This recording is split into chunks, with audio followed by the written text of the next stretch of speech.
Hello from Smithers, British Columbia.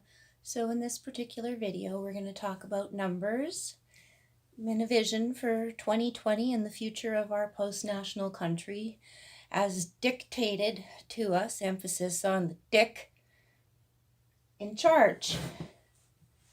Current initiative, 100 million by 2100. What's that divided by 80 years? 1,250,000 immigrants per year. Don't believe me? It's called the Century Initiative. You can look up the website. The link will be provided below for this video. Next one, Northern Rural Refugee Integration Pilot Project. Notice the emphasis on the initial letters in the middle there. This is what's going to be enriching 11 communities across Canada this year. I believe it goes up to 40 something or 60 something in the following year, and then higher again still in the year that. Remember, we don't have an election till, 2023? That's right, folks. United Nations Global Compact on Migration. Also, link provided below. Familiarize yourself with this document. This is the one your government, the Liberal government, Justin Trudeau, signed so that he could get a Security Council seat with the United Nations. This one puts him in the running for that. What does this mean for your average Canadian? Read it for yourself and find out. I'll link a couple other videos below as well that highlight what this one does for us. United Nations Declaration for Rights on Indigenous People. British Columbia NDP government, John Horgan and Weaver there, signed it in, saying yes to this.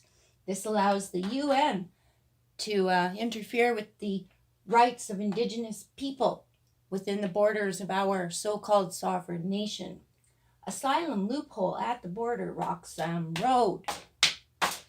Still open, still wide open, still not getting rid of the loophole like they talked about for the last 4 years. You know, the LebCon, that party. They keep talking about it, but they haven't closed it. It's a simple clause. It's a simple hole.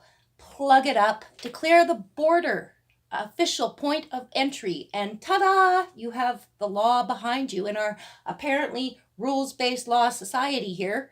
You know, well, it's not happening. So that's still allowing, on average, 20,000 a year to just walk into the country. Birth tourism. Not just the Chinese birth tourism out here in British Columbia exploding the population and then taking their passports and going back to China, Hong Kong, wherever, and then voting from there, you know. That's happening, yeah. There's also international students, foreign worker exchange programs, and a few other delightful things I will link below that you may want to inform yourselves with, because what's happening in Canada is the fastest demographic change on record for our country, and currently globally with everybody else who's being forced to take migration and immigration, etc. up the wazoo, we're leading the pack. And you might look at the map here and think, gee, there's an awful lot of space. I've had so many caring, nice liberals tell me, we have nothing but room. The reason it's not populated is not because we have a lack of people. It's because, as you keep telling us, there's a climate emergency, climate change, carbon, all of those scary fear things that we need to worry about so much.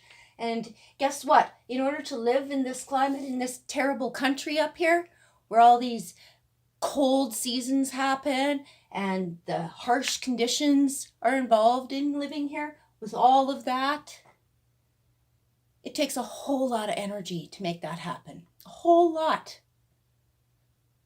And you can't have both. You can't stuff this place full of people and expect them to just huddle up and stay warm.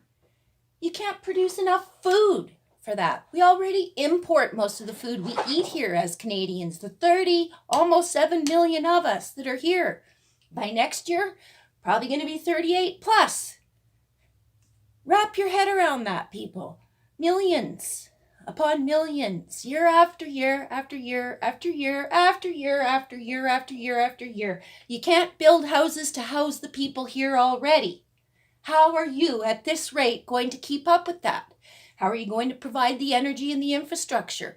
We have what's called deferred maintenance. It's been practiced from one end of the country to the next in every municipality, in every single city. They have been putting things off for a very long time. No one's talking about fixing those problems yet. They're just talking about packing more people in on top of those problems, putting even more strain on the infrastructure that's already failing. That's not good news for the future for anybody, whether it's you as a senior citizen, you as a middle-aged person with aging parents and young children, whether you're just getting out of university and trying to start your new career in a life and hope to have a home and a family one day. None of us are going to benefit from this happening. And if you think, well, we are still richer than them and they're still better than where they come from, guess what? For them to come here to that kind of a scenario is not an improvement. They might have freedom here, they might have better opportunity, but they're not coming for the hopes and dreams and the beautiful picture that the current government's painting, that these NGOs that are pushing this bullshit rate of immigration upon them, that are going into the countries and telling them how wonderful it is here. It's not sustainable. The amount of people they want to bring in here, they're not going to have jobs. We already have a mass unemployment problem happening. We have a housing crisis happening, and we have municipalities and cities declaring climate emergencies. The two, immigration and a climate emergency, don't go together whatsoever. It can't happen. Both of them you can't resolve, and more people that don't care about that are going to be able to pick up on the absolute dissonance between the two concepts, and they're going to call you on it. And I would like to remind everybody that we have the right, because the politicians, the people that are making these policy changes, that are using this against you in your future and your children's future, those people are accountable. They work for us. We have to be the ones who make them accountable for what they're doing, and we have to hold them to it, and we have to do it. Because if we don't, this is going to continue, and we don't have the time. It's a numbers game. 1,250,000 at least in 2020. Before anything gets done, that's how many are coming through the door. 2021, another 1,250,000 coming through the door before we even have another election. So election's not going to work. You need to phone your MP, you need to call, you need to email, you need to start petitions, you need to start talking to the people in your community. If you're a member of a church and they're talking about sponsoring people, let's just maybe not. Let's maybe consider the fact that food banks and shelters across the country can't keep up and can't provide enough service to meet the demanding growing need in the previous year. Never mind what's going to come this year. And with all that combined, we don't have any business saying hashtag welcome to Canada.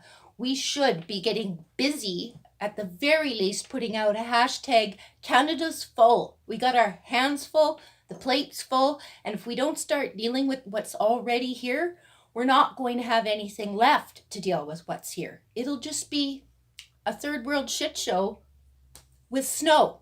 That's great. That's not what I voted for. I voted for electoral reform. I voted for transparency. I voted for a responsible government. I'm not seeing any of that happening. Not with any of these current initiatives, not with any of the claims of the climate scam and the climate emergency. We're not dealing with any of the pollution realities. We're not dealing with the housing crisis. Social housing is not the answer to a housing crisis of this proportion.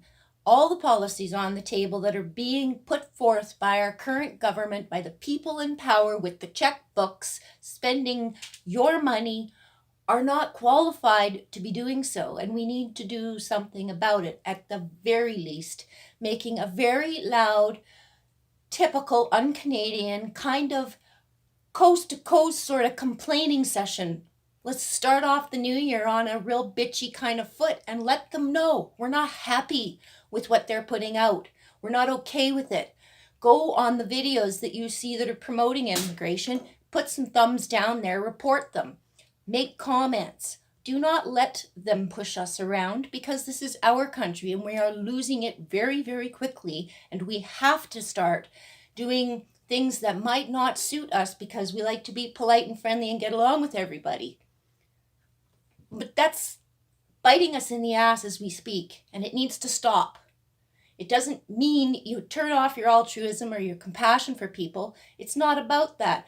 But charity starts at home. You need to care about who's here already. And the people that we brought here under the auspice that we were going to look after them splendidly and they were going to have a wonderful future, well, we're going to fail on that promise as well too. So we don't have any business making those kind of promises and putting it out there anymore. We just don't. And it needs to stop. Everybody needs to grow up and deal with the reality that we don't have the infrastructure, we don't have the money, and we can't sustain the numbers of immigration that they want to bring here. And it doesn't matter what your feelings say about that.